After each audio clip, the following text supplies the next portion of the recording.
भारतले नेपालको जग्गा मात्र हैन, नेपालले पनि भारतको जग्गा धेरै ठाउँमा मिचेको रहेछ।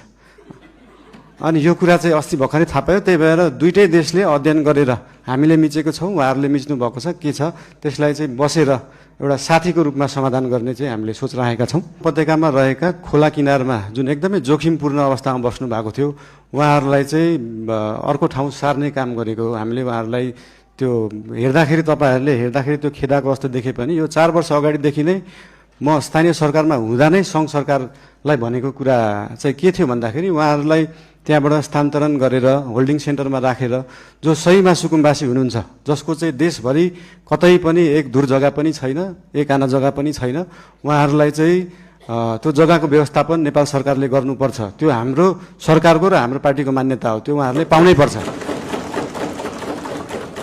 तर काठमाडौँ उपत्यकामा बसेकालाई किन एकदम प्रायोरिटी दिएर हटाइयो भन्दाखेरि विगतका धेरै वर्षहरूमा बाढी आउँदाखेरि उहाँहरूको घर डुबानमा पर्ने र उहाँहरूको स्वास्थ्य अवस्था पनि एकदमै नाजुक थियो। उहाँहरूको स्यानिटरी अवस्था, उहाँहरूको त्यो वासरुम टोइलेटको व्यवस्था, त्यसको निकासा सिधै खोलामा थियो र उहाँहरूबाटै निस्केको त्यो फोहोरको दुर्गन्धले फेरि उहाँहरू नै बिरामी परिराख्नु भएको थियो। त्यसले गर्दाखेरि उहाँहरू बिरामी पनि परिराख्नु भएको थियो, खोला फोहोर पनि भइरहेको थियो र त्योभन्दा सबैभन्दा ठुलो कुरा चाहिँ उहाँहरूको ज्यान जोखिममा थियो। उहाँहरूको ज्यान जोखिमबाट जोगाउने काम गरेको हो नेपाल सरकारले।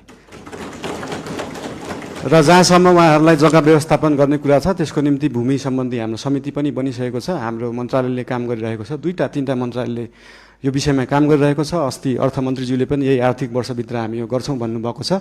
यसको लागि जति समय लाग्छ त्यति समय लाग्छ, हतार गरेर हुँदैन। यो चिजलाई चाहिँ जति समय लाग्छ, 35 वर्षमा नभएको चिज 35 मिनटमै नखोजौँ, त्यसलाई अलिअलि केही समय लाग्छ।